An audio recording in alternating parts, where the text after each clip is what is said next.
Hello guys, இன்றைக்கி சிம்பிளாக ஒரு ஈவினிங் ஸ்நாக்ஸ் 10 மினிட்ஸில் எப்படி செய்யலாம்னு பார்க்கலாம் வாங்க.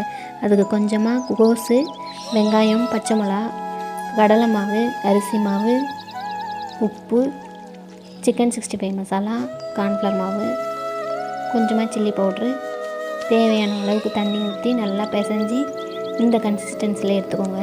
அதுக்கப்புறம் எண்ணெய் சூடானதும் உங்களுக்கு எந்த ஷேப் வருதோ, ரவுண்டாக வந்தால் ரவுண்டாக போட்டுக்கோங்க, இல்லை உங்களுக்கு எந்த ஷேப் வருதோ அந்த ஷேப்பில் போட்டு குட்டி குட்டியாக எடுத்துக்கோங்க. ஹை ஃப்ளேம்லேயே இருக்கட்டும், எடுக்கிற வரைக்கும் நல்ல பொன்னிறம் ஆகிற வரைக்கும் வெயிட் பண்ணி நல்ல பொன்னிறம் ஆகினதுக்கப்புறம் அப்படியே எடுத்துக்கோங்க. நல்லாயிருக்கும் மொறுமொறுப்பான snacks, evening snacks, tea time snacks. இது கோஸ் வடைன்னு சொல்லலாம், இல்லை போண்டான்னு சொல்லலாம்.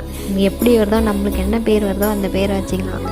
பக்கத்தில் டீயும் இருக்குது, வடையும் இருக்குது. சூடாக டீயை குடிச்சிட்டு ஈவினிங் ஸ்நாக்ஸை என்ஜாய் பண்ணுங்கள். நீங்கள் உங்கள் வீட்டில் ட்ரை பண்ணி பார்த்துட்டு எப்படி இருக்குன்னு சொல்லிட்டு கமெண்ட். ஓகே, நம்ம நெக்ஸ்ட் வீட்டில் பார்க்கலாம்.